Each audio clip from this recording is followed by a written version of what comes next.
Ադրբեջանական բենզին են վաճառում հայաստանյան որոշ լցակայաններում։ Ո՞նց եք նայում այդ։ Շատ վատ, ես շատ հայրենասեր եմ, շատ վատ եմ նայում ամեն ինչի։ Եթե մեքենա ունեք, օգտվեք, ունենաք։ Չէ, չեմ օգտվի։ Ես աշխատում եմ ոտով քայլեմ։ Չէ, չեմ օգտվի, որտեղ դա ամոթ է։ Թուրքի հետ չի կարելի բարեկամանալ։ Թուրքը մեր թշնամին է, всё։ Ինչպես Ղարաբաղում, որ բլոկադայի ենթարկեցին, հիմա այդ բենզինը կմատակարարեն, կախվածություն կառաջացնեն Հայաստանին, Ադրբեջանի նավթից, Ռուսաստանի հետ հարաբերությունները կփչացնեն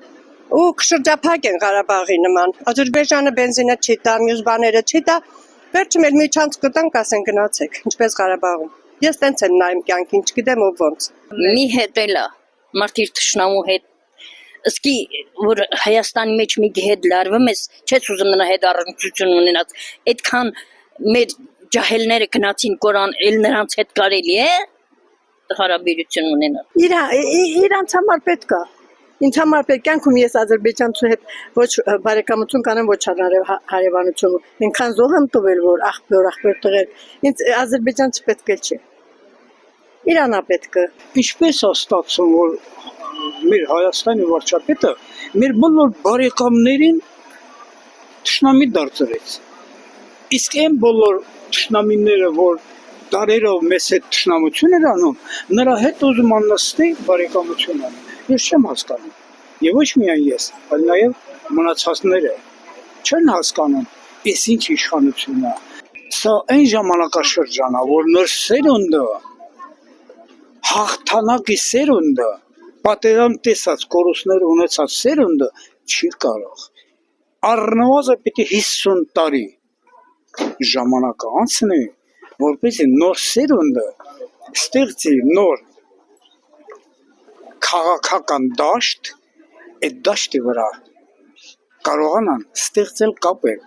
Ղարաբաղում ապրելու ժամանակ, երբ որ մեզ ստիպեցին ստղից Հայաստանից Փաշինյանի կառավարությունը ստիպեց, որ Աղդամի ճանապարհը բացենք, առևտուր անենք։ Մենք չբացեցինք։ 9 ամիս մենք ընդունեցինք շրջափակումը, մարդիկ սովամահ էին լինում,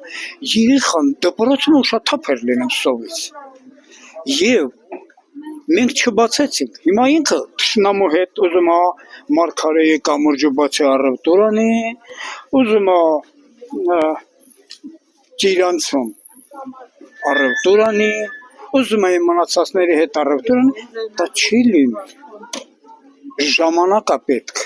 վերքը, որպեսզի սպիանա։ Այ օրինակ Իջևանում 1000-ից ավել ղարաբաղցիներից եկած կան։ Դրանցից 800-ը սգավորներ են։ Մեր տղաների նկարները, հիշատակը, խաչքարերը վերացնում է դպրոցներից, պատմությունն է զրոյացնում։ Բայց մեր Ղարաբաղի ժողովուրդը այնքան սկզբունքային են, այնքան հայրենանվեր են, որ այն հույսը, որ մենք վերադառնալու ենք Ղարաբաղ, դա ինիլով է։ Պիտի քայլ առ քայլ իշխանափոխություն լինի, նոր իշխանությունները կմտածենք իշխանափոխության եւ ժողովուրդը ոտքի կկանգնի։ Նախ եւ առաջ մեքենա չունեմ, երկրորդն է ծիծաղալու է, էլի, ծիծաղալու է, իրոք ծիծաղալու է, չի հասել։ Եղբայր հələ հասի դու այն վիճակի, որ մեր ազգը կարողանա, ոնց ասեմ, հետները ադրբեջանցիների հետ տա առնի հələ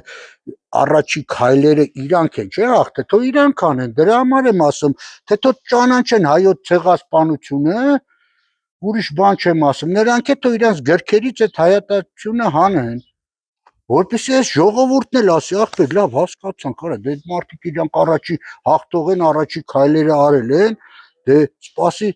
կռիվ ա եղել է, հիմա արեք բարիշեն, բայց չեն անում, ես ինչ ելնում է, վրաս պրասի տալնում, ասում է, հա տամ, բայց բա կռիվ չլինի, բա որ դու ծնի, որ հենց ընես տալիս ես, ով կուզի քեզի քո այդ կռիվ անի, հենց ընես ես տալիս։ Ես դրանք թշնամի պետություն է, դրանց վառելիք ինչ պետք է լինի։ Իհարկե ոչ, իմաստը որն ասենք օգտվելուն, հարստացնենք մեր թշնամի պետությանը, որ մեր դեմ կիրառեն։ Ես չեմ ընդհանրապես չեմ օգտվի, ընդհանրապես, ոնց օգտվեմ, որ իմ աղբոր երեխուն, իմ ընկերոջ երեխուն, իմ հայազգի երեխուն 10,000 երեխու տարան դրին հողի տակ։ Ես եթե եմ դրան փող տամ, հələ հիշեք մի հատ հետ գնացեք նայեք մեր Վարդան Սարգսյանն ինչ ասը։ Եթե մենք մեր բանակը չպահենք, հետո ուրիշի բանակն ենք պահել։ Այսօր այսինքն մենք ուրիշի բանակն ենք պահում։ Չէ, ինչ օգտվեմ։ Որ հələ մի բան էլ թանկարխի օգտվենք։ Դենա Ռուսաստանից թողերի վաճառել Ռուսաստանից։ Որ գազը Ռուսաստանից կգա, Պարսկաստանից կգա հեղուկ գազը։